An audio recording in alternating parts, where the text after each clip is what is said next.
Welcome to the Kohlberg, Gilligan, and Moral Development Lesson Series. In this video, we will cover Carol Gilligan's Stages of Ethics of Care. Carol Gilligan was born on November 28, 1936.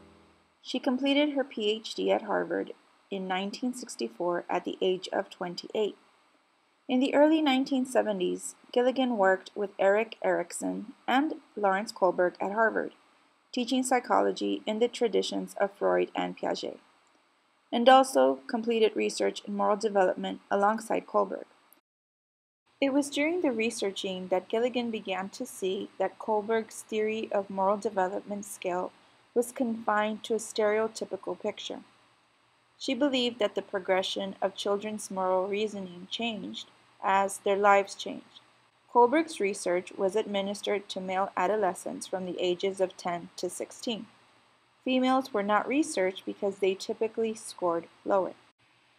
As Gilligan continued the research, she began to see that asking children abstract questions was different when they had to live with consequences of their choices.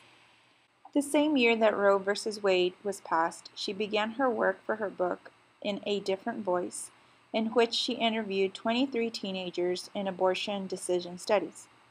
Gilligan's research and development of the stages of moral reasoning, also known as the ethics of care, was a counteraction of Kohlberg's 6 stages of moral development.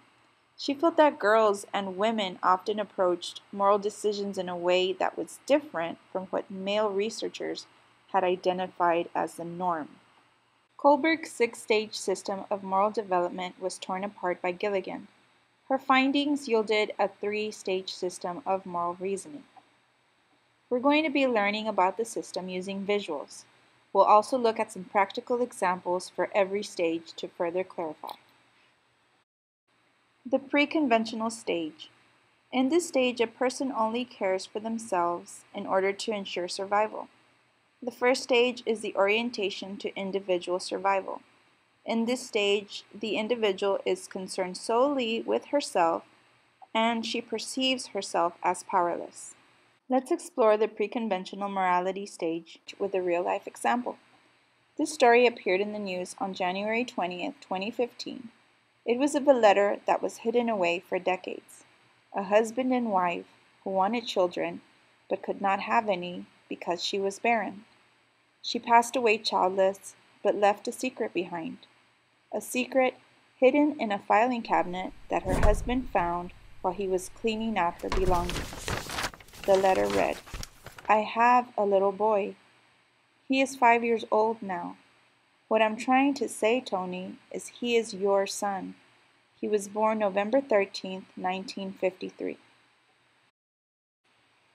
Tony Trapani, 81, met his 61-year-old son for the first time after finding a letter his wife intercepted and hid from him. He found out that he did have a son from a previous girlfriend. While he'll never understand the reasons his deceased wife hid the secret from him, we can understand that she acted for the benefit of her own interests, in the interests of her own survival. This is an example of the pre-conventional morality stage. In the first transitional phase, the person's attitude is considered selfish, and the person sees the connection between themselves and others. As an individual starts to leave the stage, they realize that it's inappropriate to only be self-centered, but still can't take the blame for any of their actions. If Trapani's wife had shared the letter with her husband, she would have experienced this first transitional stage. The conventional stage, self-sacrifice is good. Here, the stage reflects responsibility where more care is shown for other people.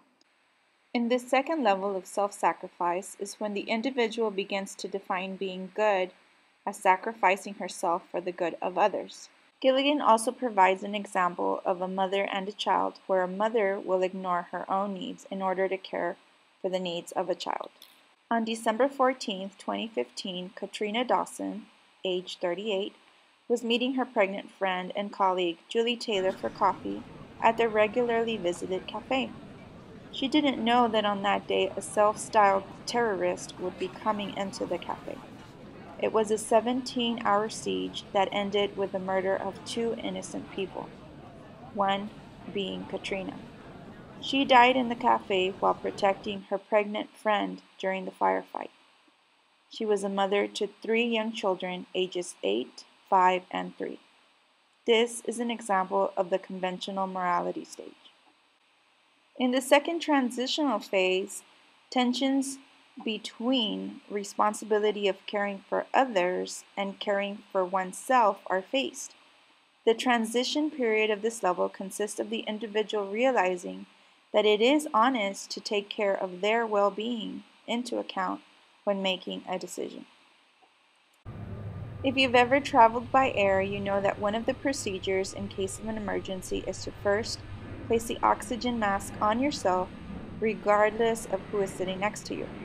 While it may be a difficult decision to take care of yourself first at 45,000 feet above sea level instead of your young child, this is a practical example of the second transitional phase, where you take care of yourself first in order to care for others. The final stage is the post-conventional stage. Here we see that acceptance of the principle of care for self and the care for others. Some people never reach this level. The final level of Gilligan's system is non-violence. In this level, the individual is no longer troubled by a perceived conflict between caring for oneself and caring for others. It comes naturally. Emily Jordan was 29 years old when she was diagnosed with cervical cancer in 2010. Around the time that she was scheduled for a hysterectomy, she found out that she was pregnant and had to come to the difficult decision to proceed with the hysterectomy and terminate the pregnancy. She would no longer be able to have children of her own. That is, until Emily's mother offered to act as a surrogate. Cindy Rutzel's decision might be an example of the post-conventional stage because she surpassed the conflict of caring for both herself and caring for others. She is nurturing herself and nurturing others. Cindy was quoted as saying, "The thought of Emily and Mike not being able to have children and share that piece of their lives with someone just broke my heart. I want Emily to have that connection with another human being like I had with her." Cindy added, "I know I gave a gift, but I'm also getting so much in return." Let's review. Gilligan's stages of ethical care was a response to Kohlberg's theory in which women scored lower or less developed. This was a direct reply to assert that women were not inferior in moral development, but that they were different. Women developed in a way that focused on connection and with an ethic of care for people who surrounded them. In Gilligan's theory of stages of ethical care, the women she researched with scores in pre-conventional and conventional stages. Not many scored in the post-conventional stage in the 1970s. In the last installment of our video series, we'll be looking at Kohlberg and Gilligan's theories in scenarios that they used for their research.